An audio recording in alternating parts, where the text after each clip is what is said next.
अम्मा बाद अऊज़ु बिल्लाहि मिनश शैतानिर रजीम बिस्मिल्लाहिर रहमानिर रहीम अल्लज़ीना लिफ़ुरूजिहिम हाफ़िज़ून सदक़ल्लाहु मौलानल अज़ीम व बल्लगना रसूलुहुन नबियुल अमीनुल मतीनुल करीम। मुअज़्ज़ज़ सामीईन किराम, मैंने जिस आयत करीमा की तिलावत किया है अल्लज़ीना लिफ़ुरूजिहिम हाफ़िज़ून, अल्लाह फरमाता है कि अपनी शर्मगाहों की हिफाजत करो। और हदीस पाक में है नबी करीम सल्लल्लाहु अलैहि वसल्लम ने फरमाया कि इस्तिग़फ़ार करो। इस्तिग़फ़ार करने से बड़े फायदे हैं। नबी करीम सल्लल्लाहु अलैहि वसल्लम खुद इस्तिग़फ़ार करते थे। सरकार ने फरमाया इस्तिग़फ़ार करोगे तो अल्लाह ताला इससे घरों में मोहब्बत अता फरमाएगा, मोहब्बत पैदा कर देगा, कारोबार में बरकत अता फरमा देगा, गरीब हो तो अमीर हो जाओगे। नबी करीम ने फरमाया इस्तिग़फ़ार करोगे, औलाद अगर नाफरमा बरदार है तो वफादार हो जाएगा, फरमा बरदार हो जाएगा, अगर नाफरमानी करता है तो वफादारी करने लगेगा। नबी करीम सल्लल्लाहु अलैहि वसल्लम ने फरमाया इस्तिग़फ़ार कसरत से करो, क्योंकि इस्तिग़फ़ार करने से अल्लाह ताला गुनाहों को मिटा देता है। आज मुआशरे के हालात ये है कि बड़ी तेजी के साथ लोग ज़िना और गीबत की जानिब राग़िब हैं और बड़ी तेजी के साथ उस रास्ते पर लोग मुसलमान मुआशरे के, हमारे मुस्लिम मुआशरे के लोग गामेज़न हैं। मेरे दोस्त, मुख्तसर सी ये क्लिप है, अज़मत नेटवर्क 786 पर आप मुलाहिजा करें।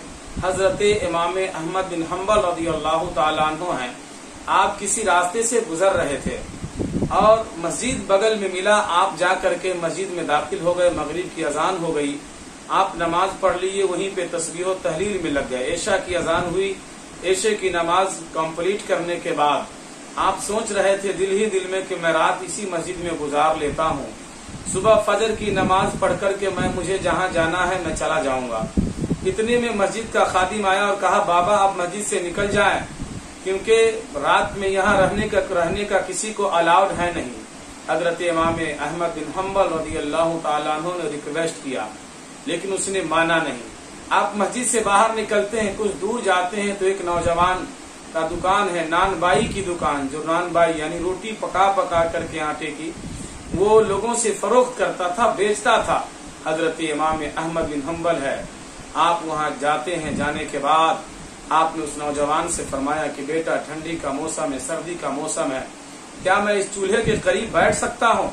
उस नौजवान ने कहा हाँ बाबा आप बैठ जाए, क्योंकि बुजुर्ग शख्स से चेहरा खूबसूरत था।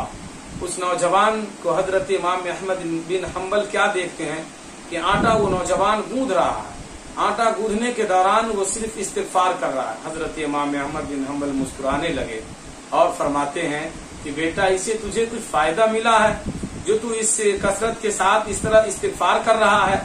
तो उस नौजवान ने कहा कि हुजूर मेरे दिल के जितने इरादे थे सबको अल्लाह ने कबूल कर लिया है। मेरे दिल में सिर्फ अब एक ही ख्वाहिश है कि वक्त एक फकीह असर है, वक्त एक मुफक्किर है, वक्त एक मुहद्दिस है, वक्त के इमाम हजरत इमाम अहमद बिन हम्बल है। मेरी ख्वाहिश ये है कि अल्लाह ताला उनकी ज़ियारत करवा दे। हजरत इमाम अहमद बिन हम्बल खड़े होते हैं और सीने से लगा लेते हैं और फरमाते हैं बेटा वो अहमद बिन हम्बल कोई और नहीं है, इसी फकीर को दुनिया इमाम अहमद बिन हम्बल कहती है। तो याद रखे कि अल्लाह तबारक व तआला इस्तिग़फ़ार करने वाले की हर मुरादों को कबूल फरमा लेता है। हजरत इमाम अहमद बिन हम्बल अर्ज कर फरमाते हैं कि नौजवान मैं समझ गया कि मुझे मस्जिद से क्यों निकाला गया है। मुझे मस्जिदों से इसलिए निकाला गया है कि तेरी इस नेक अमाल ने मुझे मस्जिद से तेरी दुकान तक खींच करके ले आई है। तो मेरे दोस्त नाज़रीन, आप इस्तिग़फ़ार करें। और मैंने जिस आयत करीमा की तिलावत किया है अल्लज़ीना लिफ़ुरूजिहिम हाफ़िज़ून, कि अपनी शर्मगाहों की हिफाजत करें। अल्लाह ने फरमाया शर्मगाह की हिफाजत करो। आज ज़िना की तरफ बड़ी तेजी के साथ लोग बढ़ते। अल्लाह ताला का इरशाद है जो ज़िना करेगा मैं उसे मुसीबतों में डाल दूंगा, उसके जिस्म को कमजोर कर दूंगा, उसका चेहरा मस्क हो जाएगा और याद रखे उसकी मौत जल्दी आ जाएगी। तो अल्लाह तबारक व तआला की बारगाह में दुआ यह है कि अल्लाह ताला हर आलम इस्लाम के मुसलमानों के बुरे कामों से महफूज व मामून अता फरमाए और हमें इहदिनस सिरातल मुस्तकीम पर चलने की तौफीक और रफ़ीक अता फरमाए। वमा अलैना इल्लल बलाग व आखिरु दवाना अनिल हम्दुलिल्लाहि रब्बिल आलमीन। अस्सलामु अलैकुम व रहमतुल्लाहि व बरकातुहू।